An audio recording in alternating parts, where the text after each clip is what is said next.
Welcome to the Atomic Impact Podcast. I'm your host, Jason Osborn. And on this podcast, we interview successful business owners for them to share atomic, impactful lessons that they've learned along their journey and share them with us. As always, this show is sponsored by the reverse podcast method, the new way to close deals that doesn't rely on any of the old traditional methods that everybody hates.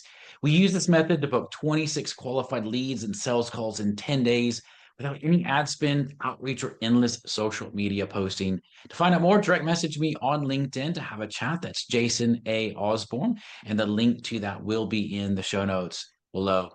On today's show, our special guest is Bassel Ounah. He is the owner of Neptune's Submerge, providing VR experiences to help schools better educate students. So, Bassel, it's great to have you on the show. And I want to just start off with a question that I always start off with, and that is this. If you were able to go back in time to when you started your very first business, what's the number one piece of advice that you would give yourself? Hi, Jason. Thanks for having me today, and thank for your audience as well for watching, hopefully, this episode of your wonderful podcast. So, getting back to the early stages of my professional journey, I will always think like if I'm making like reflections on the start, it's not waiting for the perfect moment. I start to become more big fan for like small steps. It really will create like a big impact, similar to the one which you name your podcast on it on the long run. So just the small steps at the end of the journey, it can make a huge difference. So mm, there is no perfect moment to start. We have to start in a way or another. So waiting, it's wasting the time. It's something like make a lot of entrepreneur lose a lot of the opportunity. Yeah. So taking those smaller steps instead of trying to take big, massive ones and letting it just grow naturally. Is that pretty much what you're saying for that? Yeah. Yeah. Yeah. What's been one of the biggest mistakes that you've made along that learning then where you made some you tried to take a bigger steps than where you were, but you realized that you needed to actually take those smaller ones. Like, do you have any specific examples or learnings along that kind of vein of thought? Yes, when we build the strategy up to our expectation without listening to the market needs. The big that will lead to a product or service that maybe it's brilliant, but it's not fix the pain of the client. So always be open to tweak the project or the idea or package it in a manner which really fit the needs of the people who are helping them to solve their problem. So sometimes like a great idea, a lot of people they stick with what they trying to provide or solve, but we have to be more open to listen and to know how we can scale it up. Yeah. Yeah. I think that is a really important point you've said there. And I'd love to hear a little bit more about what you've just said, because I think you're absolutely right. There are many times where we create a product or a service that we think the market is going to want.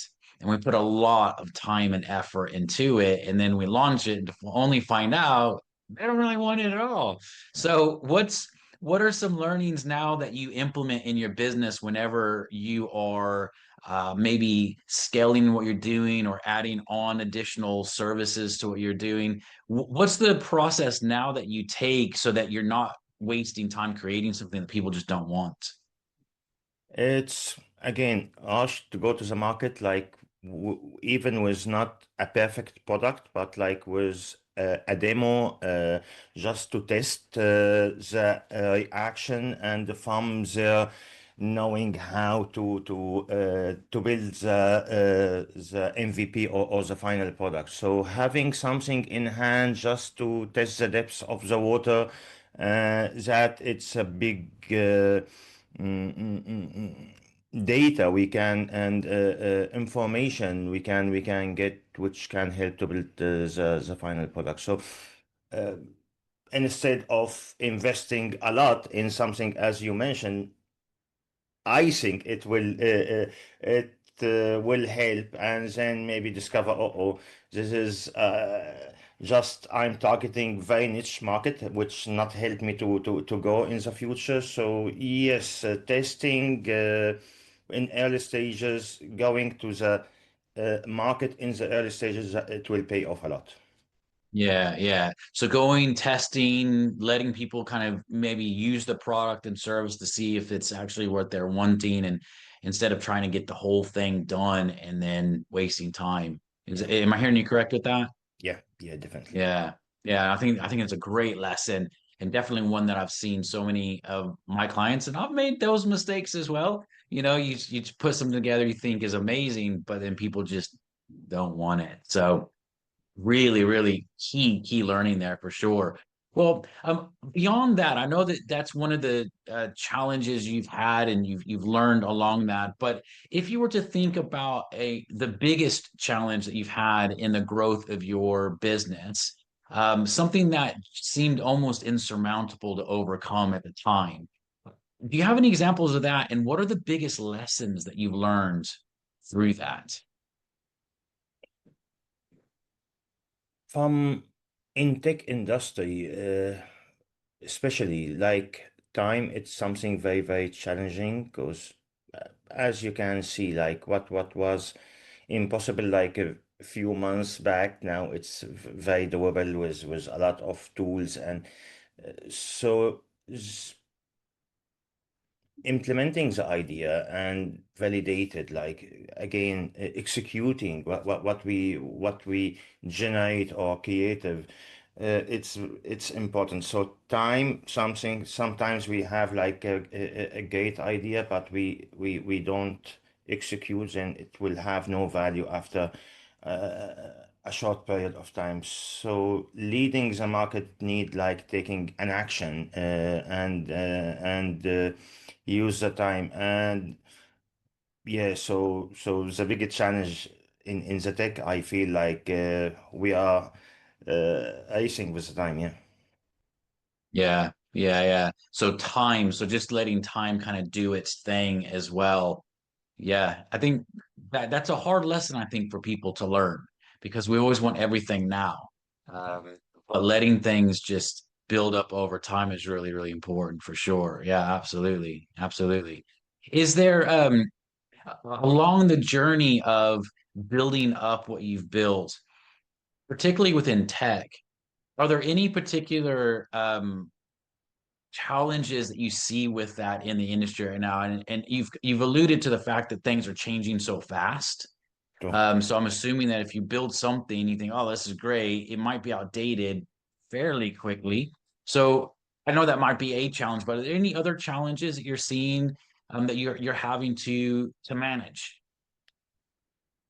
yeah, as you mentioned, like with the tech, the life cycle of the product, it's short, maybe comparable to other products. So yeah, being like realistic about what it can, because it's changing very, very fast, and what it's trending now, maybe like after a few months or a year, it will not fit the market needs anymore. So uh, yeah, being humble with the numbers, which was the expectation, and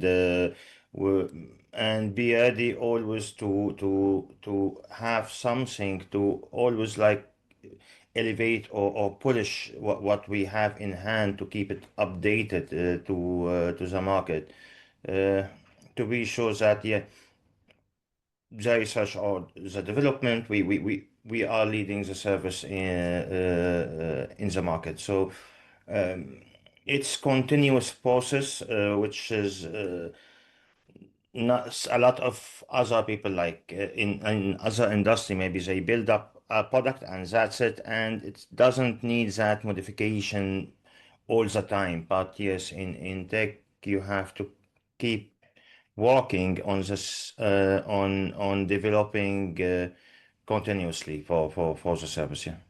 Yeah, yeah, absolutely. Yeah, I can definitely see how that it's a challenging thing in every business, particularly tech, because things are moving so fast in that. Well, if you look over the next maybe 1 year is the best way to look at, but over the next maybe 2 to 3 years, what's your overall goals? What are you wanting to achieve with your business? Mm, like create a platform where it help a lot of schools or individuals to adapt with the new environment and now uh, using the immersive technology and now with the AI as well. So take it hopefully globally, not only here in the UK. This is my ultimate dream. Yeah. Yeah, yeah, that's amazing, man. That's amazing. Well, Basil, for people that are looking to learn more about what you do, what's the best way for them to contact you? I'm active on LinkedIn, so the best way maybe to catch up on LinkedIn and go from there. Yeah, amazing, amazing. That's fantastic. Well, Basil, thank you so much for being on the show. Some great insights that you gave there. And as a reminder for everyone listening, this show is sponsored by the reverse podcast method, the new way to close deals that doesn't rely on any of the old traditional methods that everybody hates. To find out more, direct message me on LinkedIn to have a chat. It's Jason A. Osborn, and link to that will be in the show notes below. And until next episode, stay inspired.